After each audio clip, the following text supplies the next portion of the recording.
you mentioned that, the insurance commission in the Philippines, once you take the licensing exam, you're pretty much good to go. Now, does that cover the entire country, or are there certain areas of the country that the license is good in, or once you take it in the Philippines, you're good to go? Yeah, we can sell anywhere in the Philippines. So you got So the whole country. So yes, yes. once you get that license, boom, anywhere in the country, I'm good. Yeah. So that's one of the good things that happened because of the pandemic, actually, because then I have to fly to Cebu or Davao, so somewhere south, just to meet a client and have him or her sign a policy because we have to do it face to face. But now, because of the pandemic, Insurance Commission allowed us to do our business via video conferencing. So everything became digital. So I can now actually have clients from the far end of the Philippines and don't have to meet him or her personally. Wow. So yeah, so that's one of the good things that happened for us actually because of the pandemic. Yeah, you said fly. You would have to fly somewhere to meet a client. Yes, because I have to meet him or her face to face just to make him or her sign. Yeah. I tell you, But now I don't have to do that now. Man, we're we're kind of, you make me feel like we're kind of spoiled out here. I mean, we drive, but man, hey, I'm flying to go get it. Now I've driven, let me see, I've driven 6 hours to get a signature on an application, but I've never taken a plane to get a signature on an application. That's hardcore, man. If I had a clapping sound effect, I would give you one for that, because that's just taking things to a whole nother level. So, the first year, you're finding your way. You're working at the call center, at night. You're looking and trying to find clients. How did you find your first few clients? Like, how were you marketing yourself? How were you putting yourself out there? A lot of social media work, really. I was very in the beginning. I was very lucky to have some friends, but not very very close friends. You know how you have Facebook friends, Mm-hmm. but you don't really know them. They're just there. So those Yeah. are actually my first clients. People who actually are just my acquaintances on Facebook. So I would, looking back, I think I built my credibility by me posting a lot of my trainings. So every time I would go to the office and undergo training for ProLife UK for life insurance, I would actually post it. And then when I receive an award, whatever award that may be, could be best dressed as a life insurance agent, I would post it. So so that's I think that's one of the biggest help I got for getting my first few clients, and then I continuously still do that, and yeah, before when I started, I would actually just get one client in a month. Well, now it's a lot different, but yeah, that's how I started. As opposed to other agents, some of my agents actually are doing pretty well. They're starting with their career as a life insurance agent with 4 policies already in a month, even more. So yeah, some agents would do it 12 in a month on their first month. So yeah, it is amazing. So it's really how you do the work. I started slow, really. Also because I was also still working as a call center agent. Some here in the Philippines, once they finish their training, they would actually just leave their full-time work and just do the career. But we don't have salaries though, so we are purely commission based. So I admire those people because they have the courage, the guts to do it. I can't do that. I have a lot of bills to pay. So so I Yes. have to the fixed source of income first. I get it, man. No, same out here. Typically if someone is entering the life insurance force, life insurance, sales force, it's going to be 100% commission. You're out hunting, kind of you eat what you kill, kind of Mhm. kind of grind. And I think it's a smart play. Hey, look, I'm going to work, and I'll set my, in my part-time, I'm gonna, write policy to just kind of build up that book of business so that I can step away comfortably, when it's time to do so. So you were saying, hey, look, you were shooting for maybe like one policy a month and that's significant. Even that one policy a month makes a significant difference, in your income with insurance when you're getting that, advance and things of that nature. Was that a goal that you were setting? Like you were saying, hey, look, I just want one policy this month for the next one policy a month for the next 6 months, or that's just kind of how it was, kind of panning out with your process? Look, when I started, I just really wanted something else to pay for my car, you know. So 3 months after, Blue Life actually was paying for my car. Nice. So yeah, so that's actually just in the beginning, that was the goal, really. Yeah. I just wanted to eat well again and buy new clothes again from my salary as a call center agent, because I wasn't able to do that anymore for the first 2 years of having the car. So yeah, but but after that, yeah, that's when I saw that, oh, if I continue doing this, and if I really, I'm just selling one policy a month. What if I do more?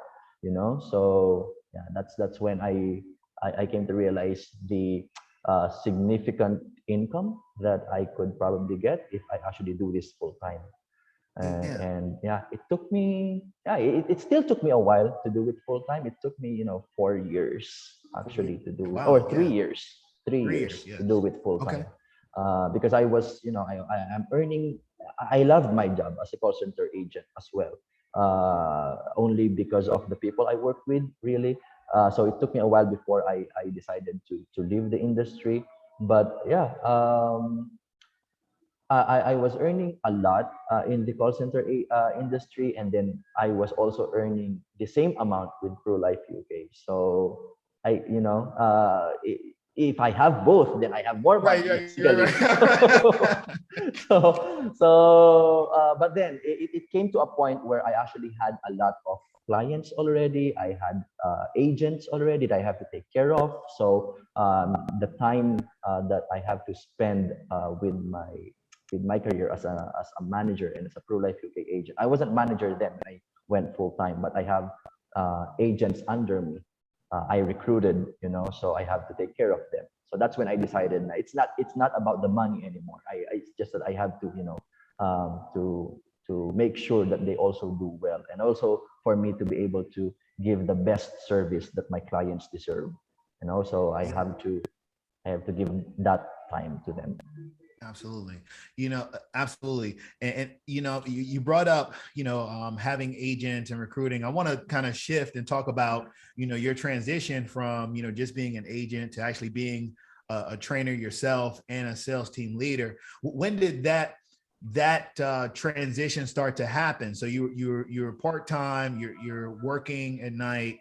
At what point do you say, hey, I think I can, one, I want to recruit someone else and introduce them to this opportunity. And two, I am efficient and I'm proficient enough to train someone else to be successful as well. At what point did you feel that comfortable and start to see that happen?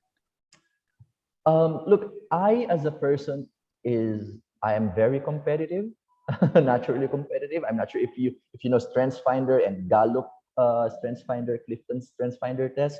My number one theme value is actually competition. So I'm very very competitive by nature. So as when I first received my first award in Pro Life UK, that's when I got exposed to the top performing agents and managers in my company. So I saw the speech of the top unit manager during that awarding event, and then I got inspired. So I told myself I want to be that person as well. So that's when that's when it started. I want to become we call ourselves unit managers. So that's when I started recruiting more people. That's when I decided that I can actually become an MDRT.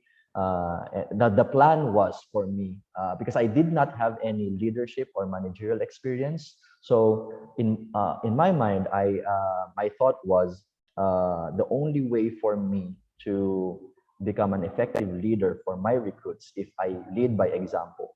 So I decided I will become a unit manager, but I also have to become an MDRT, because that's the only way for me to tell them that they can become MDRT too, because I did it. So it is possible. So that's how I did it. Uh, so yeah, and then I also saw the lifestyle that the top performing agents have in my company, and so yeah, I was like, no, I left my call center career, but I actually can have more here, because in my employment, no matter how hard you work, no matter how many hours you work, um, over time, even if you work all the holidays, you still have, a specific amount of salary that you can earn. You're fixed. There's a cap. But here, if you work really hard, if you do the job really well, you actually get to dictate the amount of money that you will earn. So I love that part of it. Wonderful, man. Yeah, look, man, I just love the story, more and more, that competitive spirit kind of driving you. I mean, as we go through this, and I'm like, man, Francis, where's the book? Where's the book? So like over the years, I want to talk about, some of the awards that you've gotten and the places, that you've been. And I want to ask you a little bit about that. So let's see, CEO Circle, top 4 Emerald Branch, top 4 producer, Core Club producer in the organization. These are all, very highly regarded accomplishments. But New England, been to New England, Korea. Let's see here, Senior Achiever. I'm just looking at all of your awards. What has been kind of the highlight of your career, like thus far, since you've been in this industry? You've started from the bottom. I mean, look, you started from the bottom, the very beginning, part-time, one policy a month, worked your way up to being one of the top producers in the entire country, built a sales team, right? Continued to get accolade after accolade, go on trips around the world, been to several continents as a result of this career. What's been the highlight for you? The highlight still would be, I'm sure there would be a lot more in the future, but the highlight would really be my trip to Florida because of the MDRT convention, my first year as an MDRT member. So the conference was held in Miami, Florida. So yes. Yeah, so we I got to meet a lot of amazing people. I got to meet the best life insurance agents in my country, because we're going there as a country, from different companies here in the Philippines. But then I also got to meet. I gained a lot of friends. I actually have a mom now. I call her mom, based in the U.S. So yeah, it's amazing. And then on top of that, on top of all the learnings that I received from that convention, I'm 32, but I'm still very kid at heart. I love Mickey Mouse. So after the convention, I actually went to all 4 Disneyland theme parks in Orlando in 2 days. So I was frantically running around Disneyland for 2 days. And then after that, I actually went to NASA. So it actually came full circle, when going back to my story as a child, I wanted to become an astronaut.